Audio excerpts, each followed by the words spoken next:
The U.S. Marines, America's elite warriors.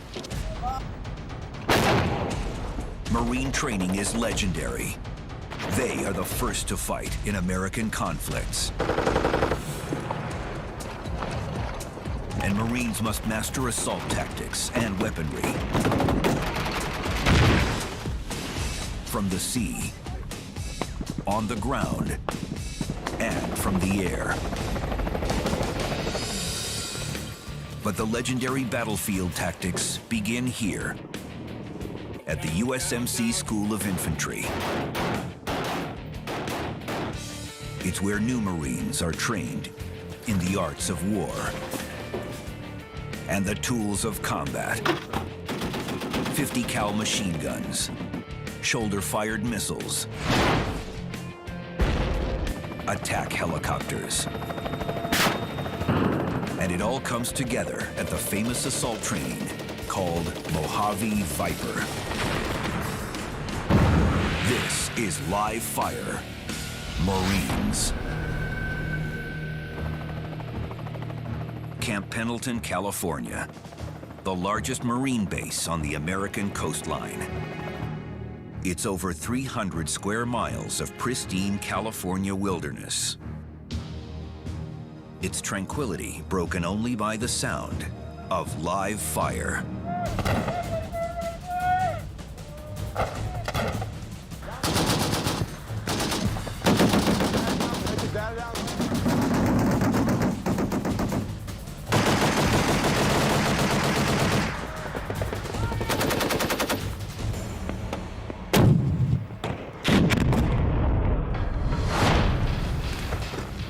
This is the U.S. Marine Corps' Graduate School of Combat.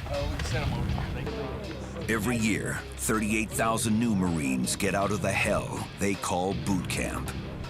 And then they get their real training in the arts of war. Gunner, A gunner. Make 2 lines right now. Aye, sir. Here at Pendleton, these new grunts learn the awesome firepower of the Corps' big guns.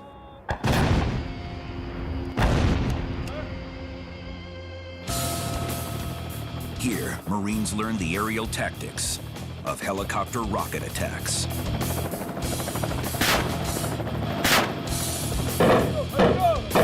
And the deadly intensity of house-to-house room clearing exercises.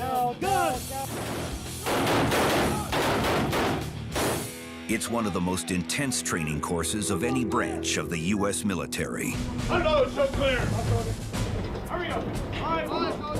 The USMC School of Infantry, or SOI, is mandatory training for all Marines. The place where young men become warriors. This hardcore intensive session of 59 days is meant to turn young men into combat-ready warriors, ready to defend America anywhere in the world. But the live fire training does more than teach combat skills. Marine training becomes a process of complete transformation, professional and personal. Good to go? Yes, yes, sir. Private Tyler Grykowski is fresh out of boot camp, joining the Marines from a small town in rural Wisconsin. I didn't know what to expect, really. I mean, you've heard rumors, you know, to expect this. And I thought it was just gonna be like another phase of boot camp, but it really wasn't. Private Gavin Percy quit a successful film school career to pursue his dream of becoming a Marine. The School of Infantry is all the best parts about boot camp, the combat stuff, rifle training, weapons training, land navigation, small infantry tactics. It's the stuff that you signed up for. Every day is a challenge, brings new challenges, but I mean, it's not easy. It's not easy to make the grade in the Marine School of Infantry. Students are graded on written tests, memorization, physical training, and live fire experience. Sergeant Stephen Hellman is a veteran Marine instructor whose job is to decide which Marines make the cut and which don't. We're trying to like not so much weed out, but make sure only the strong ones get through here, so we're not sending a weak product out to the Fleet Marine Force. If you don't make the cut in your particular platoon, in your company, then you get dropped. And you get dropped back to a different company to try it again. And if you only get so many of those shots before you can't do that job that you signed up to do. I'll do anything I can to make that cut.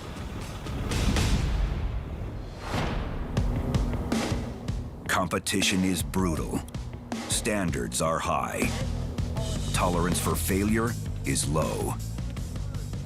These Marines are training to be specialists, machine gunners, mortar men, assault men. If they don't make the cut, they become just another grunt. Instructors like Sergeant Hellman do whatever it takes to deliver the finest battle-ready Marines to the front lines.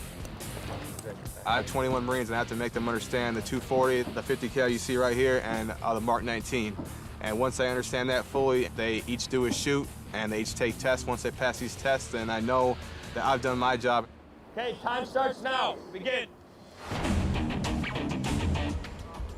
It's Friday, and this section of would-be gunners are unloading ammo for one of the Marines' iconic weapons, the M240 Bravo machine gun. It is the general-purpose machine gun for the entire U.S. military, a brute force workhorse that these gunners must master. The M240 Bravo is a medium machine gun. It fires a 7.62 millimeter bullet. It's the same as your 30-06 hunting rifle. The max effective range of the weapon is 3,725 meters. We can effectively engage targets with this weapon out to 1,800 meters. It weighs 27.1 pounds. This weapon is only a medium machine gun, so infantrymen carry it quite a bit. The M240 has seen action with U.S. troops from Grenada to Afghanistan. And it's one of the most powerful and reliable tools in the Marine arsenal.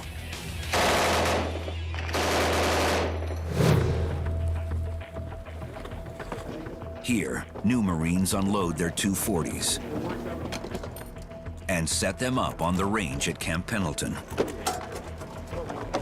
By the time these Marines get to this point, they have already studied the weapon in detail for a week. We constantly go through it day by day. We sit hours on the same weapon, just making sure we know everything about it. Like, we study it in and out. No, we just constantly disassemble and assemble, so it comes second nature. When I go to sleep, I have a 240 in my head. This may look like a lot of ammunition, but it's not. Each gunner is given 1,200 rounds. They'll use them all. They'll have to score an 80% hit rate if they don't want to get cut. Tension is high. For a week, these Marines have been focused solely on the classroom study of the M240. Now, they fire. Fire! There we go! Assistant gunners lie prone, communicating through hand signals and determining accuracy. Gunners adjust their elevation and keep firing. The 240 is the most versatile weapon that we have.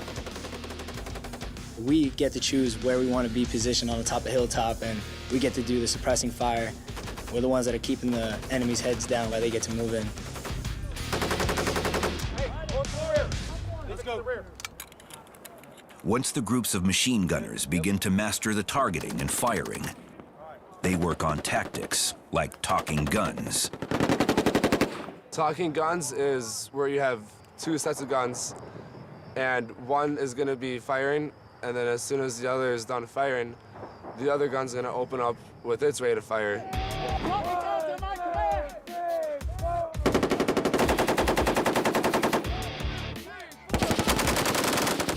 And and you just continually do this. And then when one runs out of ammunition, then the other gun's gonna pick up the rate of fire to make it seem like there's more.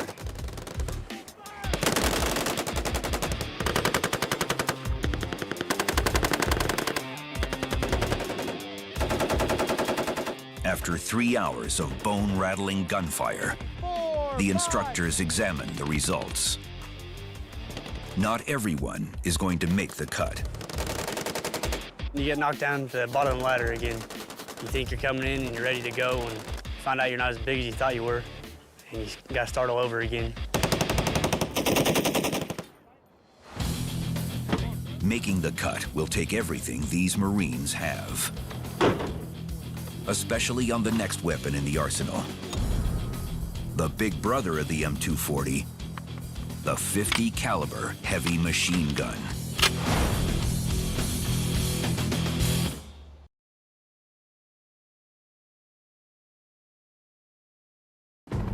Camp Pendleton, California. At the U.S. Marine Corps School of Infantry, it's the end of week 2 in the IMC, the Infantry Machine Gunners course. New Marines have mastered the M240 7.62 millimeter machine gun. Now, we're gonna take a look down range. Now they're about to step up to the big guns. This is the M2 .50 caliber machine gun, a recoil-operated, air-cooled, belt-fed automatic weapon, famous for its range, accuracy, and stopping power.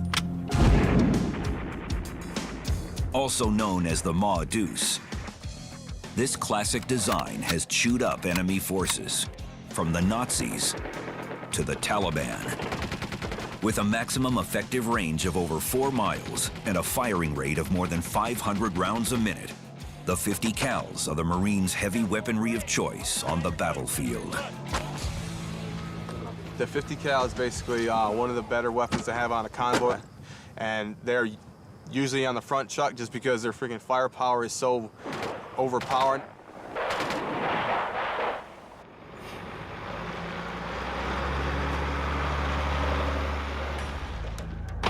The student Marines unload cases of ammunition. Lots of ammunition. Well, we're all excited for the 50 cal. We can't wait. We're all just like, all right, this is going to be some more weight, more conditioning. We're going to be able to push our bodies to a bigger limit. How many rounds are in each can? 100 rounds. Hey. The size and power of the .50 cal's half-inch wide bullets is clear.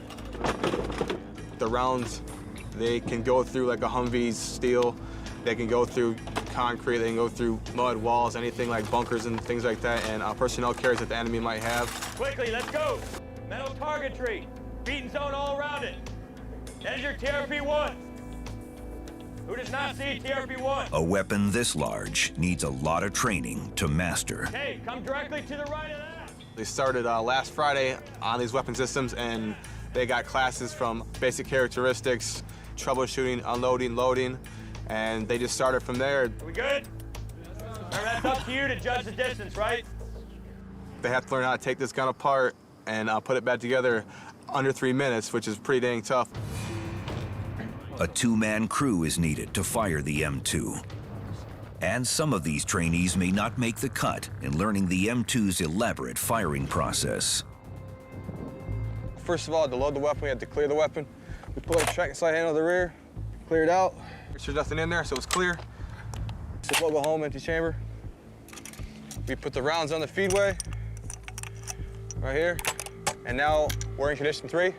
We pull the bolt back to the rear once for condition 2, half load. We pull it back once more for condition 1, full load. So now we're gunning up, and now we're ready to fire. Good? Yes, sir. Cover down under your guns. These students have spent over a week mastering the intricacies of the M2, but they have never fired the weapon until now.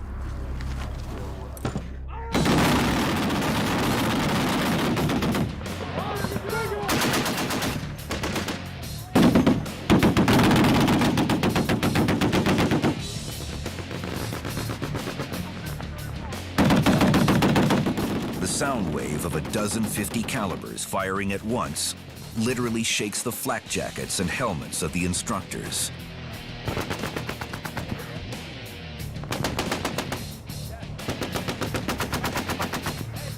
Get him on target now. Each two-man crew begins zeroing in on their targets. Let's go, Nichols. Get him on target. Hulks of reinforced steel hundreds of yards away.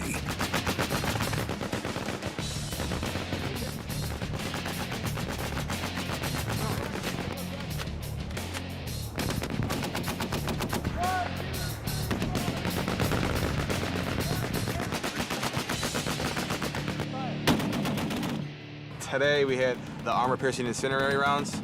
It's basically showing you where those rounds are landing, so you can have your team leader adjust you onto the target. It'll even light stuff on fire.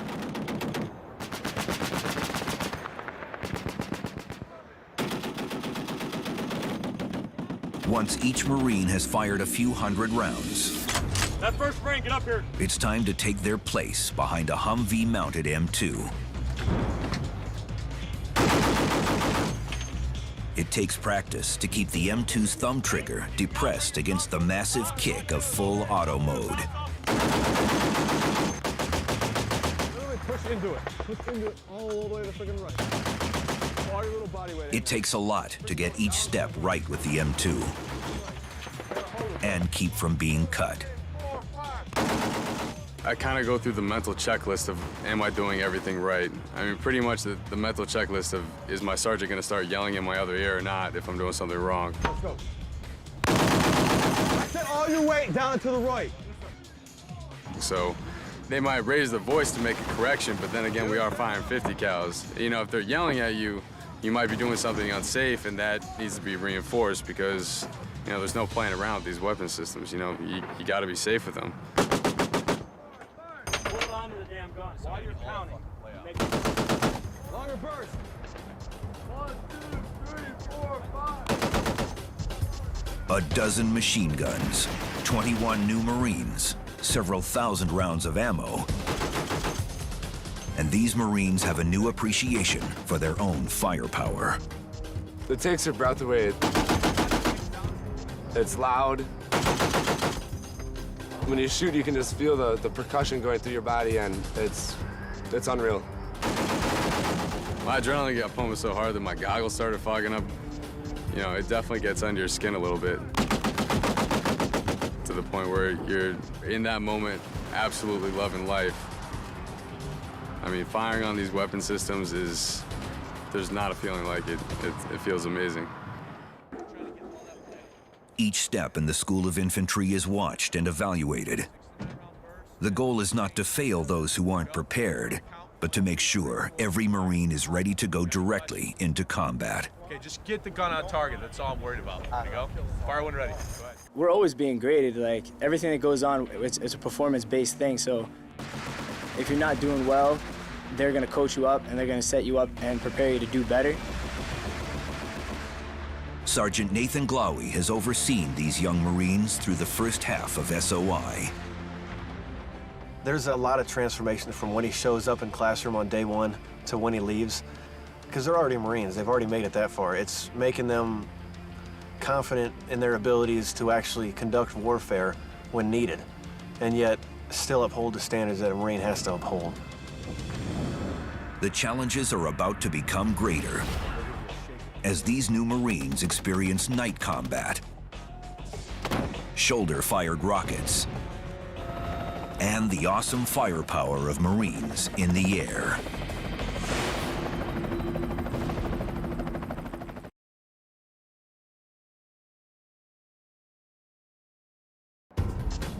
Out here on the range. Day 45 of the U.S. Marines School of Infantry. Does everybody understand?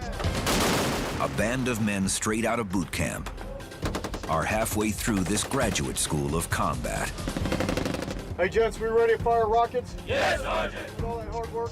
Yes, Sergeant. This group is about to deploy one of the most powerful single-man weapons in the entire U.S. arsenal.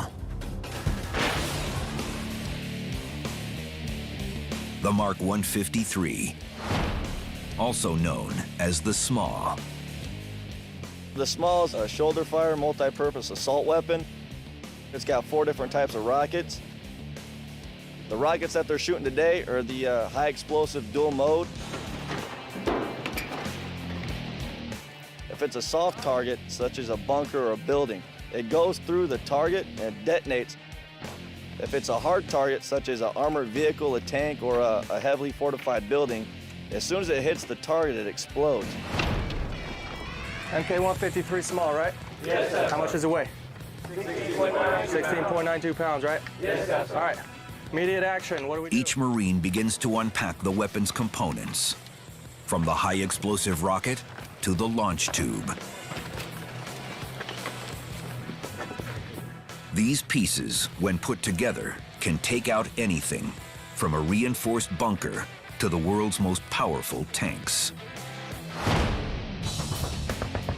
The SMA developed from the original bazooka of World War II.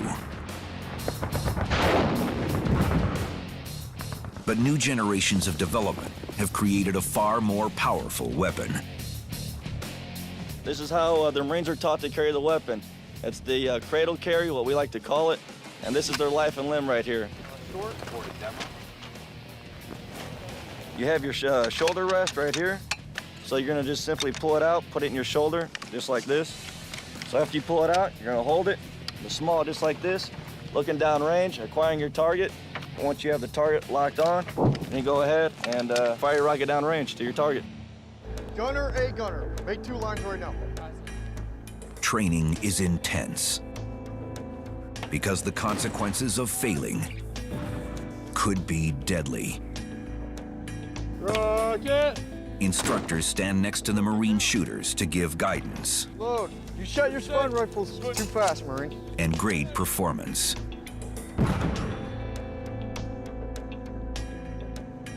You just think about the training. What runs through my mind is all the steps. Okay, you got to do this, got to do this. So that way I'm perfect when I get on the line because I don't want to mess up.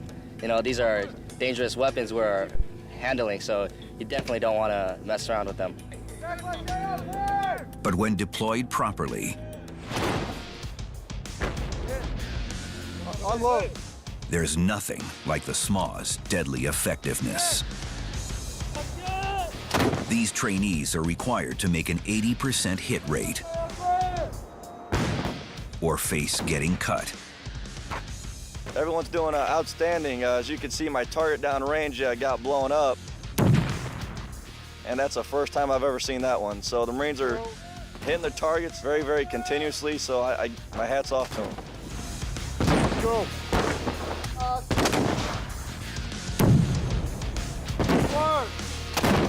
Go, reload. Hit. Save. On another range nearby, the training takes on another aspect. This section of new Marines not only has to hit their target, they have to work as a team. The weapon, a mortar. We have the 60mm mortar out here today. It's a smoothbore muzzle-loaded. It's a high angle of fire weapon. There's no rifling in the bore, so it's strictly straight up, straight down. And we actually have to have a high angle of fire, so it comes down on top of targets.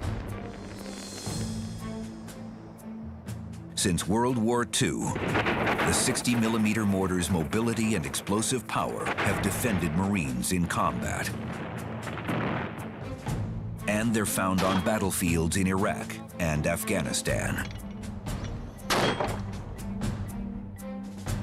At night,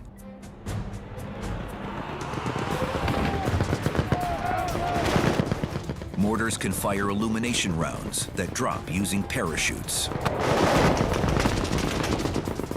lighting up the entire battlefield for machine gunners.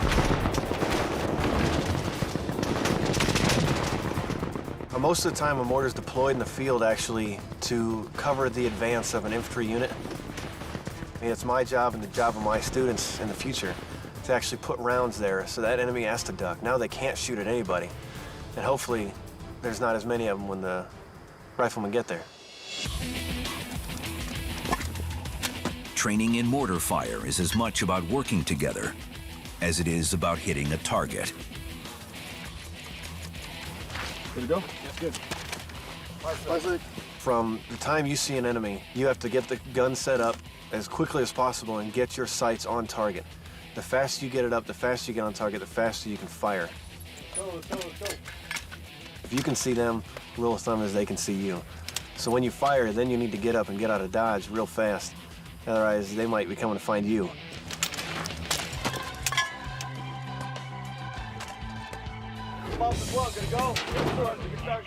As the weeks of training have progressed, these Marines are now being graded on teamwork as much as skill. Yes, sir. Marine instructors witness the development firsthand as the intense study and hardcore training forges a new character. They basically start getting more mature. They understand that we're going to give them tasks to do by themselves and to actually do it by themselves without anyone telling them to do it. Day by day, they just keep growing, smarter. They'll have to be smarter as these Marines now take a step up in their training. Now, these new Marines are about to get up close and personal with the enemy in the high-intensity adrenaline pump that the Marines call room clearing.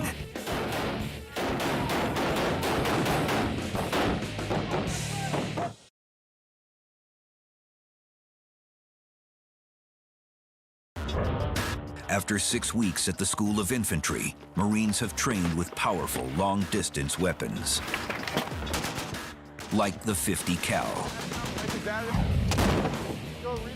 and the shoulder-fired SMA. But real combat is more intense and up close. Down, down, down, down, gun! Bang, bang, bang, bang, bang, bang! Right side clear! Left side clear. Every Marine is going to enter a house at some point during combat. In Afghanistan and Iraq, 90% of the combat that's coming through there is coming from a building or an area that they're going to have to go into clear.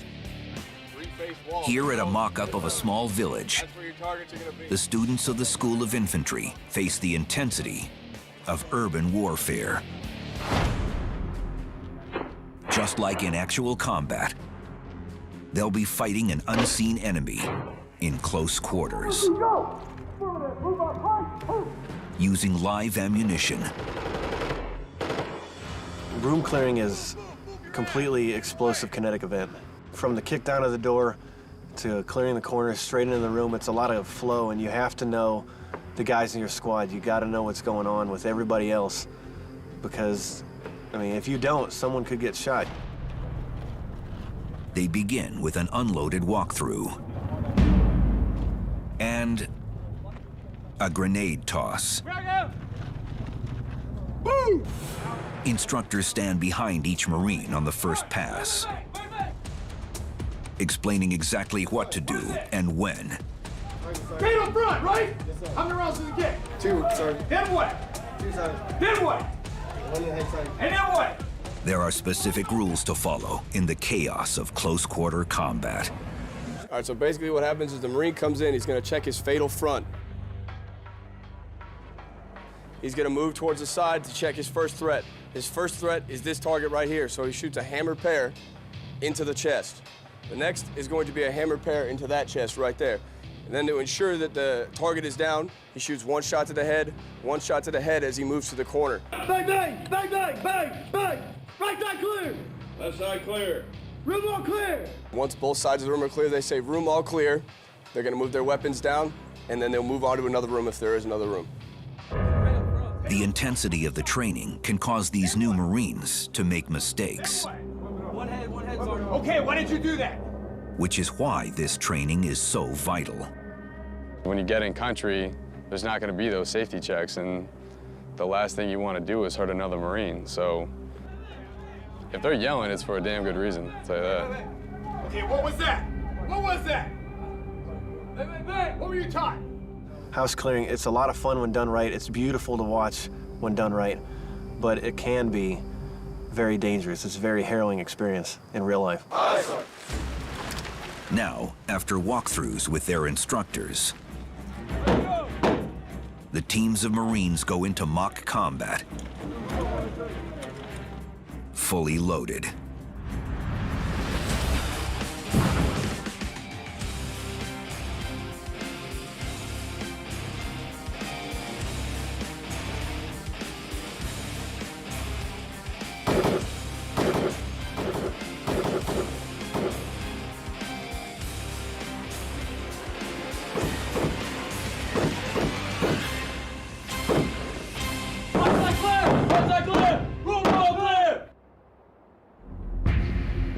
targets are green plastic. Maintain where your two enemies But these students and their instructors know that soon, This is gonna happen. this scenario may be all too real. All right, that's all I have for you, Jim. Thanks. It's a sobering insight, not only for the new Marines, but for seasoned trainers. When we leave here, we'll go back out to the fleet, and a lot of these kids that we've trained are now, now I'm the section leader for my squad, and I trained half those kids. So, I mean, you almost want to do better, knowing that they're going to be under you and your life is in their hands. By the time these Marines master room clearing, hardcore training has molded raw, youthful energy into a unified fighting force. Can we do this quickly? Yes, sir. All right, make it happen. Let's go. Remember, originally when they come to us, they're instant willing and obedience to orders, and they don't think about why they do orders. Here, we teach them what to do and why they're doing it so they can understand it when they get to the fleet and move on to combat units, so that they become a thinking Marine instead of just an acting Marine.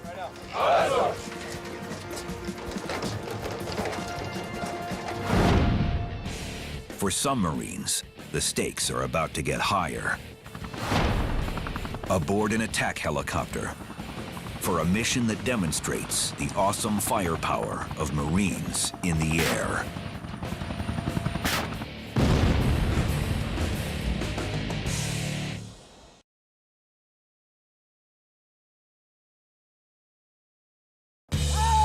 Every Marine learns his basic fighting skills at the School of Infantry.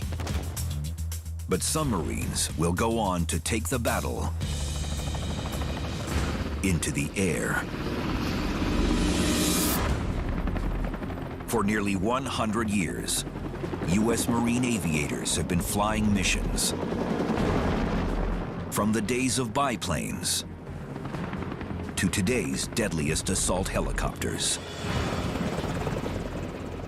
We fight as a MAGTAF, a Marine Air Ground Task Force.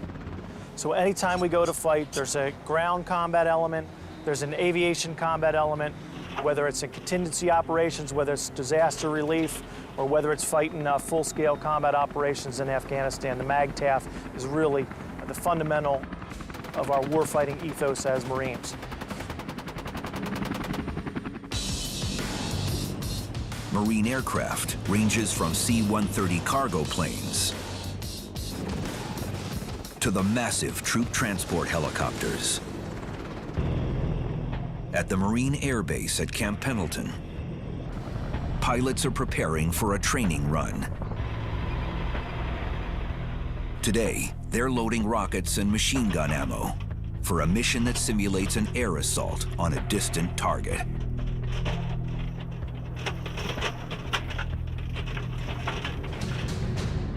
These pilots have maneuvers to practice and weapons to master, just like the grunts on the ground. And the primary weapon platform of the Marine Air Assault Arsenal is the AH-1, the Cobra.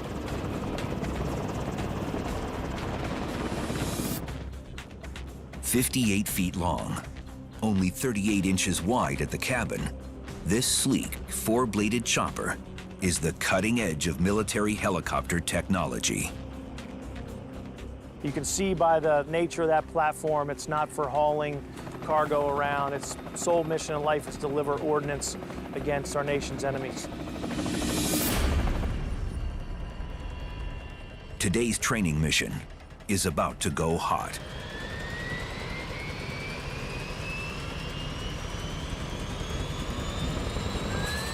The Cobra is designed to deliver massive firepower with brutal accuracy. The Cobra's nose contains the lead-spitting 20-millimeter cannon, capable of firing 750 rounds a minute, or 11 rounds per second. We have different types of warheads on them. We have tracers, and we also have our semi-armored piercing high-explosive incendiary round, which essentially it's got a little explosive inside it and acts like a little mini grenade every time we shoot those out. So one can imagine that you're essentially getting shot 11 rounds per second with these high explosive rounds, It creates a lot of damage. Outboard wings carry banks of high-explosive Hydra rockets, fired at 1,500 miles per hour. Right now they're loading up some 2.75-inch HE rockets. They're loading 14 right now on the Zulu there. High explosive. They're gonna go boom when they hit their target.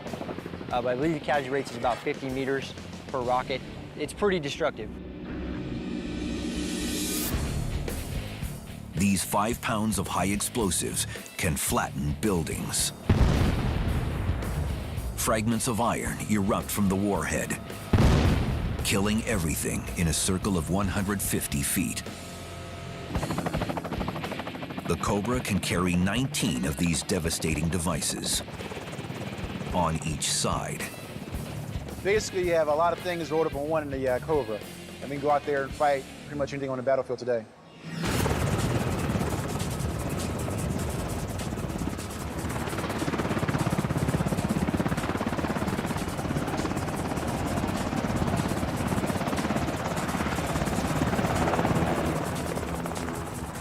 Today, the Cobra's targets are empty shipping containers, painted red. Even these giant hulks present a small target from the air. And in real combat, the enemy inside these targets can shoot back.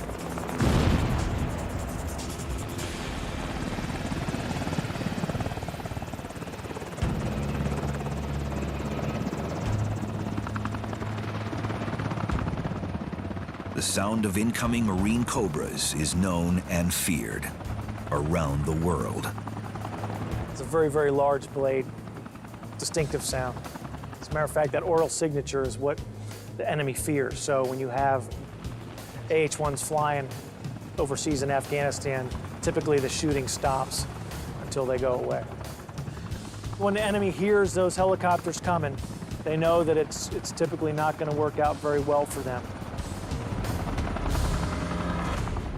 Attacking Cobras usually have backup from the Marines' workhorses of the air, the legendary Hueys. The original model flew thousands of missions in Vietnam, becoming an icon of that entire war and era. When you watch Vietnam movies, you see the Huey gunships going in, everything from resupply to troop insert.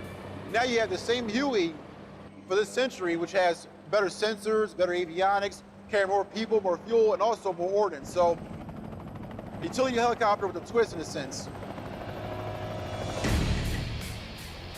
Hanging from one door, a Huey gunner can rain death from a 50 cal machine gun.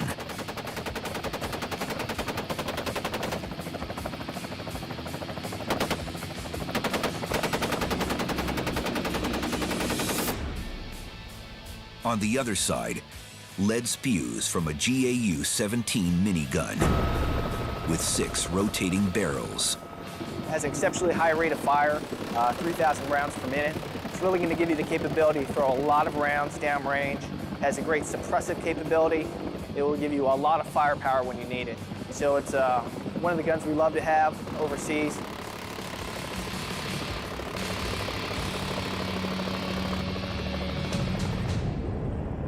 Together, Hueys and Cobras make up a brutally effective tactical unit. The combined guns providing a devastating field of fire, front, side, and rear.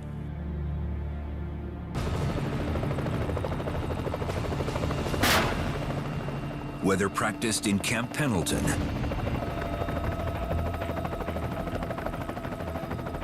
or deployed on battlefields around the world, these air tactics are designed to work directly with the troops below. Our number one, our sole purpose in life, and every Marine aviator understands it, is to support that individual Marine on the ground. Our sole purpose is to ensure that when called upon, we're there to deliver accurate fire. Being a Marine pilot, again, you're a Marine first, an aviator second. So all of us was riflemen fighting. I just happen to fight in the air. So when those guys on the ground are getting hurt or getting shot, we take it personal because those are our brothers in arms down there. Now those brothers in arms are about to face their final exams. As they prepare for the last steps that will put everything they've learned to the test. It's a high-stakes war game under combat conditions where the bullets are real.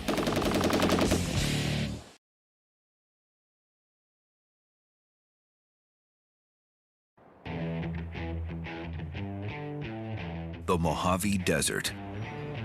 It's dawn, and the Marines are moving in. It's the most intense live-fire training these Marines will ever face. A dress rehearsal for war. The Marines call it Mojave Viper.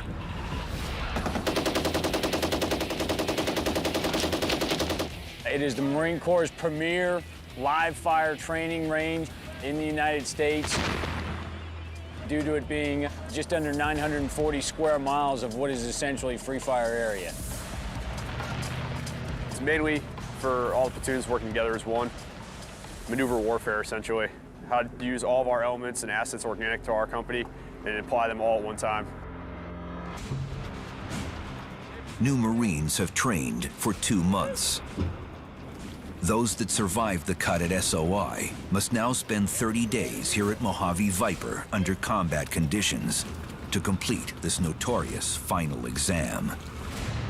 Just the aspect of living in austere conditions for close to a month allows the Marines to get in the mindset that they need to deal with the conditions and the environment that they'll be facing in Afghanistan. Today's training mission doesn't have a name, just a number. This particular one, it's known only as Range 400. There is no other name for it because everybody in the Marine Corps knows that. Range 400, for probably close to 3 decades now, has been the literal crucible for a Marine rifle company. It has made any number of rifle companies significantly more advanced, and it's probably broken its fair share of companies as well. Today's mission is a simulated assault on a single objective. The target is small, a simple rectangle of 2x4s. But the company will have to fight across hundreds of yards of enemy terrain to get there. The goal of the company is to use the terrain to its advantage to seize those positions by force, clear them out, and also use those positions as stepping stones to gain the next position. The exercise begins with a bang. Literally. We will initiate the attack with a deception breach. The deception breach is a charge designed to draw the enemy's attention in a direction other than where you're attacking. That'll be followed up by 81mm mortars suppressing separate targets that have been identified to them.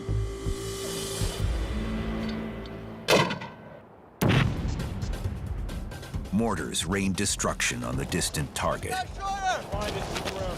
Now, the skills learned during weapons training at Camp Pendleton become part of the combined operation. Machine Gun Hill is really a critical component of this range. We're going to put our entire medium machine gun section up there. Their purpose in life is to provide our most responsive and arguably our most accurate suppression on each and every objective in advance of maneuver elements pushing up onto those objectives. As suppressive fire keeps the enemy's heads down, the main assault begins on the ground. We have to continue to push and use what we call micro-terrain. Wadis, washes, small hills, dirt mounds, rocks, or even somebody's boot print in some case can become micro-terrain depending on how bad you want to use it. All right, let's go. These are the skills that pay off in the real battlefield. The mindset of combat, where fear and personal safety come second to the job at hand. You kind of zone it out. You're more in tune to what your squad's doing. It's almost an internal feeling. You are aware of what's going on around you. You hear the blast, you hear the gunshots going, but you're more focused into your job, and everything else is kind of secondary at that point. The battle reaches its climax as the Marines near their objective.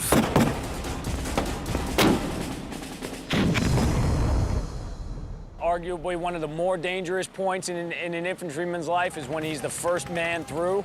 But that being said, everybody understands the risks associated with that, and the strength comes from the trust that your brother Marines are right behind you and will be following you into that regardless of what awaits you on the other side. After 3 grueling hours, the Marines finally reach their target. Victory is achieved, at least for now. But the real victory comes from the lessons learned and the specific feedback from instructors. Staged well, right behind cover. They kind of jumped the gun, rushed into it. A little bit of friction between the squad leaders as far as squads moving. I was very pleased. I don't make a habit of giving out compliments too easily, but they certainly put out a 100% effort throughout. You can see it in each and every one of their eyes. They're clearly exhausted due to the effort required to get up that range, but that has not in any way, shape, or form dampened their spirits. They're proud of what they've done. At the end of Mojave Viper, both officers and enlisted men feel ready for whatever comes next. I have 100% confidence in this unit deploying to wherever they need to send us and carry out all missions for the United States. It's been a long journey for these young Marines. From raw recruit to combat-ready warrior. They joined up for a variety of reasons. I wanted an adventure, a challenge. I want to do something that make, family, loved ones, friends proud, and so far it's been the toughest challenge I've ever done. I chose to come into the Marine Corps because I wanted to be part of a team whose history and traditions are rooted in winning battles. So I figured if I'm going to war, I might as well go to war with these guys.